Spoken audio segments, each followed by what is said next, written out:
Jusqu'à présent, le script était de simples séquences d'instructions. Passons maintenant à l'instruction if, qui permet d'exécuter des instructions uniquement si une certaine condition est satisfaite. Pour comprendre comment fonctionne une instruction if, donnons-en directement un exemple dans un script PyCharm. Voilà, donc j'ai ouvert un fichier scratch.py, donc un petit script. Et donc je suppose par exemple que j'ai un programme à écrire qui fait des relevés de pluviosité de l'endroit où j'habite. Et donc en particulier, je vais avoir une variable, disons maximum, qui va retenir la pluie maximum que j'ai relevée jusqu'à présent. Et donc à côté de ça, j'aurai par exemple une variable relevée qui est également, on prend des valeurs entières, on suppose que c'est en millimètres, qui va relever une nouvelle valeur sur input. Et donc, la question c'est, est-ce qu'on a un nouveau maximum? Eh bien, je peux écrire une instruction if en disant, est-ce que tout compte fait, la valeur de relevé est supérieure à la valeur de ce que j'ai retenu jusqu'à présent? Si c'est le cas, eh bien, je retiens un nouveau maximum en mettant la valeur de relevé dans la variable maximum, et je peux par exemple imprimer nous avons un nouveau maximum. Disons un nouveau record. Voilà. OK. Et puis disons qu'à la fin, quand j'aurai fini,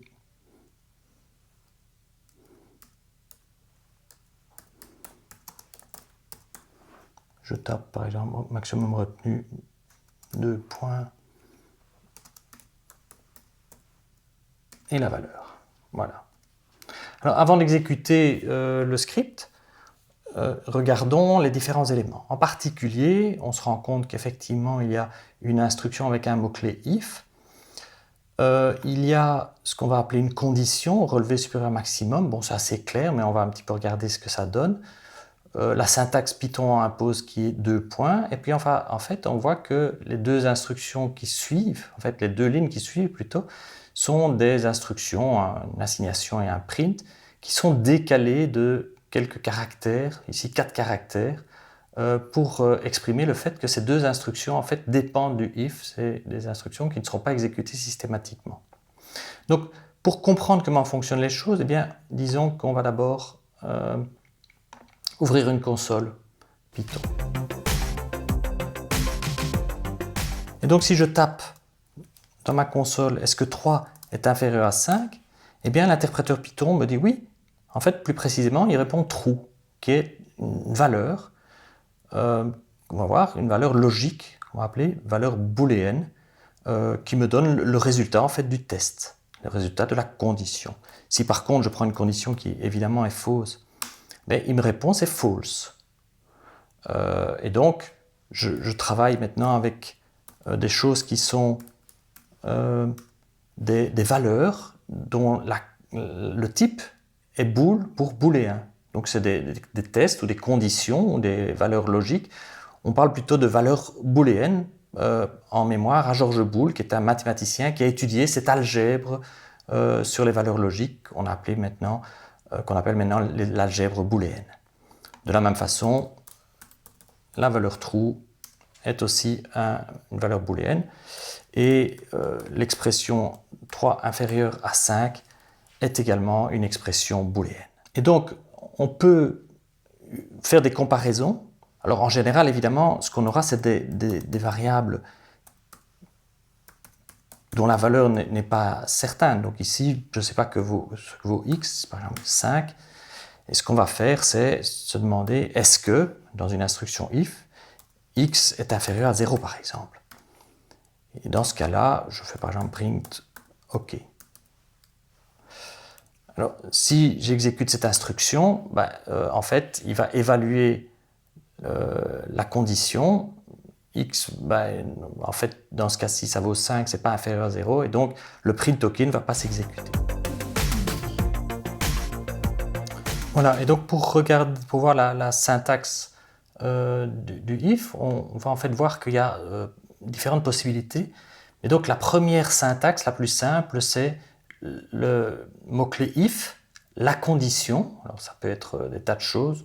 En particulier, on va voir qu'il y a des tas d'opérateurs relationnels possibles, tels que supérieur, mais ça peut être supérieur ou égal, inférieur, inférieur ou égal, différent, égal.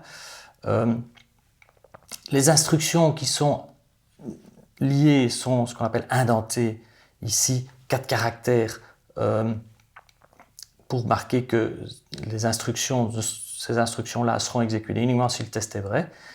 Et puis après, il y a l'instruction suivante. Le print ici est en fait la première instruction qui suit l'instruction if. Et donc si je prends ce code et que je le copie dans une fenêtre de Python Tutor, donc ici, voilà, je me suis mis dans une... Je peux visualiser l'exécution en Python Tutor en disant, ben, qu'est-ce qui va se passer? Alors, première chose, maximum égale 0. OK, donc j'ai mis à la variable maximum la valeur 0, et puis il me dit, ben, donnez-moi la valeur que vous voulez au niveau des relevés. Première possibilité, je dis, il y a eu 10 mm de pluie. Donc je soumets, le test me dit, OK, donc relevez vos 10, est-ce que relevé est supérieur à maximum? Dans ce cas-ci, comme le test est vérifié, eh bien, il rentre à l'intérieur du if et il exécute les instructions qui sont indentées. Donc maximum va prendre une nouvelle valeur, l'impression nous avons un nouveau record est réalisée, il sort du if et puis on passe au print maximum retenu, etc. Alors si maintenant, pour recommencer l'exécution, donc je vais mettre edit this code parce que sinon il va retenir l'input que je lui ai donné. Je redemande de visualiser l'exécution, mais cette fois-ci, eh bien, je suppose que le relevé, eh bien, il vaut gentiment 0. Voilà, donc je soumets, ça vaut 0. Est-ce que le relevé est supérieur strictement au maximum? Non. Eh bien, dans ce cas-là, on va voir que l'instruction suivante, c'est l'instruction après le if. Donc, il passe toutes les instructions qui sont liées au test, qui sont indentées, et il passe à l'instruction print, maximum retenu 0. OK.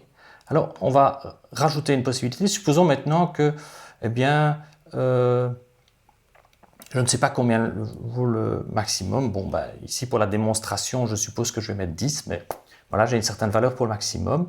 J'ai un nouveau relevé. Si le relevé est supérieur au maximum, j'exprime qu'il y a un nouveau record, mais sinon, eh bien, sinon, je voudrais faire quelque chose quand même. Par exemple, j'imprime tout simplement pas de nouveau record. Bon, voilà, pas très intéressant, mais voilà. Et puis après, j'imprime maximum retenu, etc. Alors si j'exécute, je visualise l'exécution pas par pas. Bon, supposons que voilà, l'input il vaut 5, mais ce n'est pas un nouveau record. Donc il teste, est-ce que le relevé est supérieur au maximum? Non, relevé vaut 5, maximum vaut 10. Donc qu'est-ce qui va se passer? Eh bien, au coup suivant, il va passer les deux instructions, il va passer au else. Et donc le else, l'instruction associée au else, c'est juste une seule instruction, print pas de nouveau record, et il affiche pas de nouveau record, il sort du if et on imprime maximum retenu, c'est toujours la valeur 10. Ok, maintenant, troisième possibilité, supposons que je veuille rajouter quelque chose, et en fait ce que je veux c'est initialement voir si le relevé vaut 0. Alors l'égalité, si je regarde l'égalité, eh bien ça ressemble à une assignation, mais attention, c'est pas une assignation, c'est comme la fameuse boisson qui ressemble à l'alcool, qui a le goût de l'alcool mais qui n'est pas de l'alcool. Eh bien, si le relevé vaut 0, je veux par exemple imprimer pas de pluie aujourd'hui. Voilà. Sinon, je voudrais quand même tester quelque chose.